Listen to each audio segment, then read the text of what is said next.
It's time to debunk the myth that we're in a global carry trade risk environment. Financial markets were shocked when the S&P 500 recorded a new record high and volatility flatlined despite ongoing geopolitical concerns and the risks revealed in emerging markets last year. However, a bull equity market contrasts sharply with a surging bond market. In fact, the record highs in the S&P 500 are the result of corporate share buybacks and company cost cutting. It is not the result of an economic hopes for optimism. We argue the same dynamics are at play in G10FX and mask an underlying hunt for safety.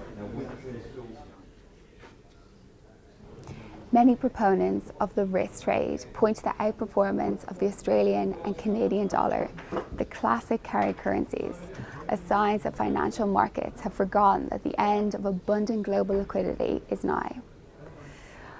Australian and Canadian dollar have clearly defied weakening fundamentals and decoupled from past correlations to commodities.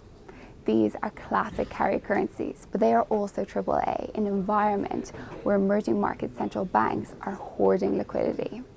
According to the IMF, central banks increased their Canadian dollar holdings by 22% over the last year, compared to only a 7% increase in overall reserve holdings.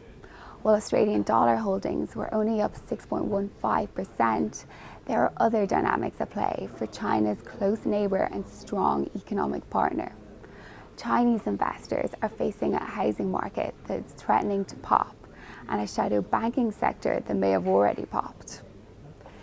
Chinese investors are funneling money into Australia. According to RP data, foreign investment into the Australian housing market totaled $24.9 billion in the year to March, accounting for 13% of the total. When something doesn't look right, it usually isn't.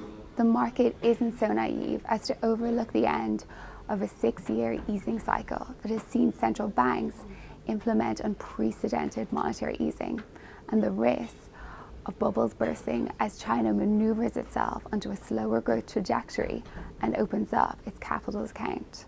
Money managers are bracing themselves for the end of excess global liquidity, but the new post-financial crisis world necessitates a new strategy.